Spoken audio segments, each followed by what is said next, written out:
मराठी आणि विरोध झाल्यानंतर आज रिक्षा चालकांशी संवाद साधलेला आहे. शिवसेनेमार्फत क्लासेस आपण त्यांचे घेणार आहात. काय नेमकी मीटिंग झाली? 1 मे पासून मराठी भाषा रिक्षा आणि टॅक्सी चालकांसाठी अनिवार्य करण्याची घोषणा परिवहन मंत्री आदरणीय प्रताप सरनाईक साहेबांनी केली आहे. आणि त्याच्यानंतर काही लोकांनी राज्यामध्ये वातावरण खराब करण्याचा प्रयत्न केला आहे. परंतु माहिती घेतली असता जे माहोल खराब करण्याचं काम करत आहेत त्यांच्याकडे ना लायसन आहेत, ना बॅच आहेत, ना त्यांचं काय स्वतःचं काहीच नाही आहे. आणि त्यांचं कार्यक्षेत्रच रिक्षा आणि टॅक्सी नाही आहे. असे लोक वातावरण खराब करण्याचं काम करत आहेत. परंतु आता आपण बघितलं असेल कित्येक उत्तर भारतीय आणि दुसरे परप्रांतीय ज्यांना मराठी भाषा येत नाही त्यांना शिकण्याची आवड आहे. आणि परिवहन मंत्र्यांनी सुद्धा आता त्यांना सवलत त्यांनी मागितलेली आहे. ती सवलत देण्याचं मीटिंग आता चालू आहे. आणि मला खात्री आहे की काही महिन्यांची सवलत उत्तर भारतीयांना मिळेल. आणि याचा शुभारंभ आज जय भवानीनगर शाखेमधून शिवसेना शाखेमधून आपले उत्तर भारतीय असतील, साऊथ इंडियन असतील, जे रिक्षा आणि टॅक्सी चालवतात त्यांना आम्ही मराठी भाषा शिकवण्याचं काम करू. आणि त्यांचे ना आमचे संबंध एक कौटुंबिक संबंध आहेत. म्हणूनच उत्तर भारतीय लोक भरभरून शिवसेनेला आणि एकनाथ शिंदे साहेबांना भरभरून मतदान करतात. आणि त्यांचं प्रेम नेहमी शिवसेनेबरोबर राहिलेलं आहे. संजय मेहबूबांनी आता बैठक घेतली सरनाईक साहेबांबरोबर.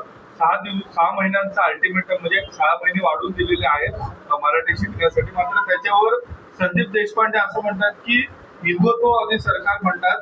जर दिघे साहेब असते तर त्या संजय मेहबूबला 2 वाजवल्या असत्या. मात्र एकनाथ शिंदेने एक तरी कानाखाली वाजवलं.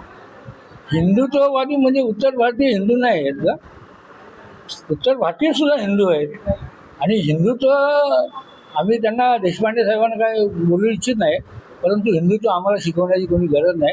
आम्हाला हिंदुत्व बरोबर कळतं. वंदनीय शिवसेना प्रमुख बाळासाहेब ठाकरे यांच्या विचाराने चाललेली ही शिवसेना आहे. गुरुवर्य धर्मवीर आनंद दिघे साहेबांच्या शिकवणीने चाललेली ही शिवसेना आहे. त्याच्यामुळे आम्हाला हिंदुत्व शिकवण्याची काय गरज नाही. तुम्ही पाहिलं असेल संपूर्ण महाराष्ट्रामध्ये एक वेगळा जातीवाद, प्रांतवाद करण्याचा काही मंडळी प्रयत्न करत आहेत. वंदनीय बाळासाहेब ठाकरे यांच्या आदेशांनी चालणारी शिवसेना, यांच्या विचाराने चाललेली शिवसेना, गुरुवर्य धर्मवीर आनंद दिघे साहेबांचा यांचा आदर्श समोर ठेवून चाललेली शिवसेना, माननीय एकनाथ शिंदे साहेब हे महाराष्ट्रात संपूर्ण पुढे घेऊन चालले आहेत. त्यांचे विचार पुढे घेऊन चाललेले आहेत. आणि मग अशाच वेळेला सरकारने हा निर्णय घेतला. आदरणीय परिवहन मंत्री प्रतापजी सरनाईक यांनी एक निर्णय घेतला का महाराष्ट्रामध्ये जे रिक्षा टॅक्सी चालक मालक आहेत, जे व्यावसायिक आहेत, त्यांना प्राथमिक मराठी येणं अनिवार्य आहे. कारण का तर व्यावहारिक ज्ञान हा फार महत्त्वाचा असतो. आणि ज्या वेळेला त्या रिक्षामध्ये एखादा प्रवासी मराठी बसला, त्याचं हिंदी येत नसेल, तो मराठी बोलला, तर त्या रिक्षा चालकाला कळलं पाहिजे का मला मराठी याला कुठे जायचं आहे. हे बेसिक जो शिक्षण आहे हे देणं अपेक्षित आहे. आणि म्हणून आज या ठिकाणी माननीय एकनाथ शिंदे साहेबांच्या आदेशाने आम्ही शिवसेना शाखा जय भवानीनगर का माझ्या या प्रभागामध्ये मोठ्या प्रमाणात उत्तर भारतीय लोक रिक्षा टॅक्सी व्यवसाय करणारे राहतात, वास्तव्याला आहेत. मग दशरथ यादव आणि आम्ही सर्व मंडळी बसलो. आमची एकता रिक्षा टॅक्सी चालक सेनेचा मी सल्लागार म्हणून काम करतोय. त्यामुळे युनियनच्या माध्यमातून आम्ही ठरवलं की आपण शाखांमध्ये अशा प्रकारची प्रशिक्षण केंद्र सुरू करूया, त्यांना शिकवणी सुरू करूया. ज्यांना मराठी येत नाही त्यांना बेसिक मराठी शिकवण्याचं काम आम्ही लोक सुरू करणार आहेत. तर त्या विनयनी मला वाटतं त्याला पहिलेच कळलं होतं. त्याने 6 महिन्यापासूनच ते प्रशिक्षण केंद्र सुरू केलेलं आहे. आणि मग आम्ही या आमच्या प्रभागामध्ये हे सुरू करण्याचा मानस आम्ही केला. आणि आज त्यासाठी मी शिवसेनेचे सचिव राम रेपाले साहेबांना दुपारीच सांगितलं तर बाबा या ठिकाणी आपण अशा प्रकारची संकल्पना करतोय. आणि ज्या ज्या वेळेला चांगला विचार घेऊन आम्ही पुढे चालत असतो त्यामुळे आम्ही एकमेकाच्या हातात हात घालून काम करत असतो. शिंदे साहेबांनी आम्हाला हेच शिकवलेलं आहे. आणि त्यामुळे आमच्या या शाखेतनं आम्ही सुरुवात केलेली आहे. समजेल आणि रोजच्या व्यवहारात वापरेन.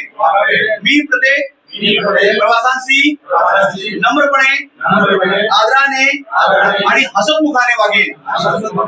मी प्रामाणिकपणे मीटरप्रमाणे भाडे घेईन आणि कोणतीही फसवणूक करणार नाही.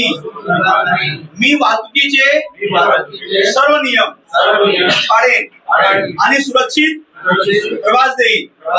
मी स्वच्छता, शिस्त आणि चांगल्या वागणुकीचे पालन करेन. मी महाराष्ट्र संस्कृतीचा आदर करेन आणि एक जबाबदार नागरिक म्हणून आणि जबाबदार ठाणेकर म्हणून वागेन.